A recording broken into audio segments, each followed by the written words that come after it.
I'm a Brazilian YouTuber, and I create goofy videos and generate entertainment options for families all over the world.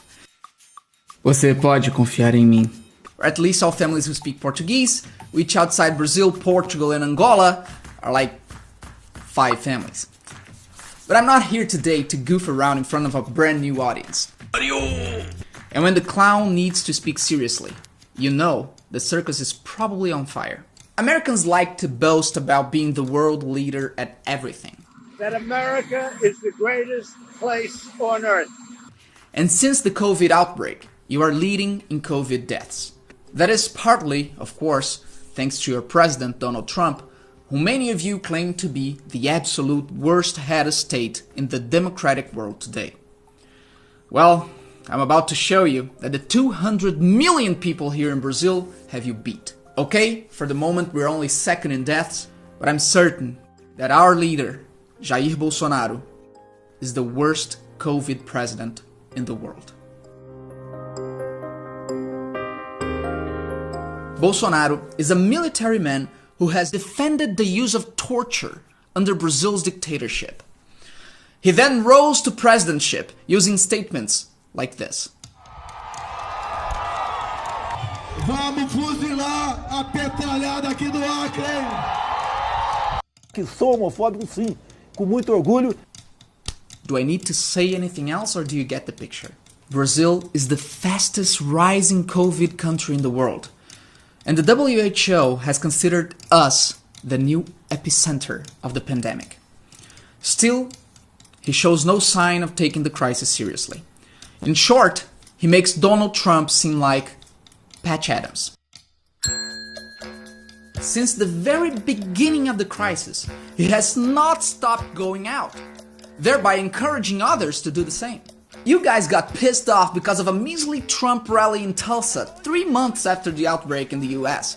But Bolsonaro does that all the time. He goes to demonstrations against the Congress. He goes to demonstrations calling for military intervention. He goes to packed city markets. He goes to military ceremonies. He goes barbecue hopping on a jet ski. He goes to protests against the Supreme Court.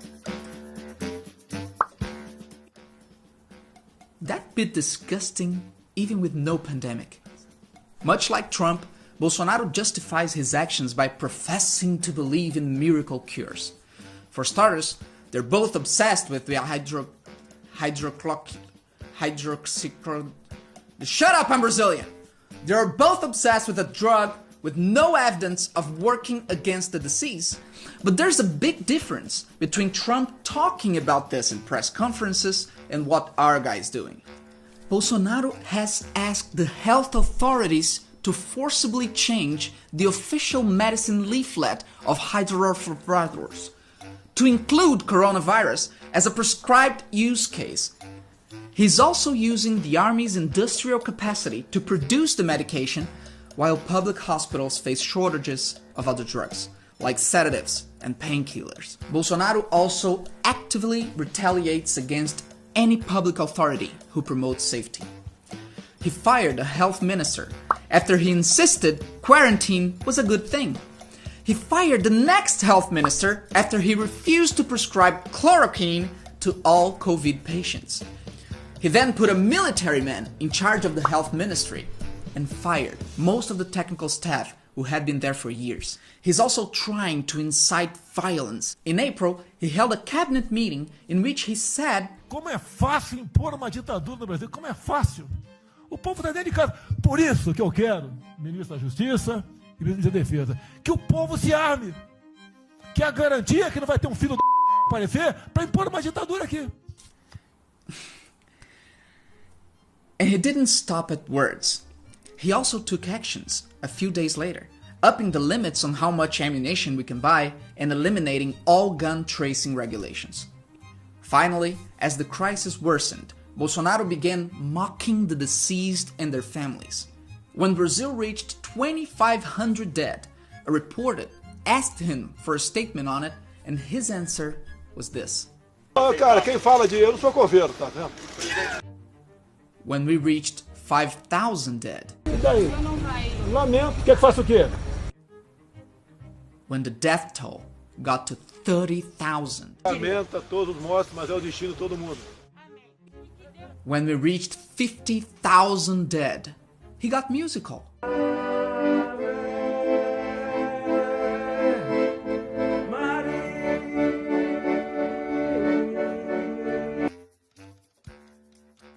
And when we reached 60,000, he said nothing, which was probably for the best.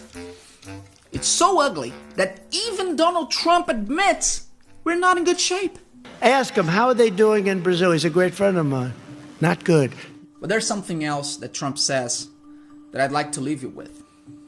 Trump calls Bolsonaro a good friend. And that friendship is crucial to Bolsonaro retaining his popularity. It legitimizes Bolsonaro. You're the world leader in COVID deaths. And right now, you're leading us into the abyss. Your president has little proxies operating all over the globe. We are their casualties. So if you're wondering what you can do to help Brazil deal with our lunatic, please do not re-elect yours. This November, vote to keep Trump out of the White House.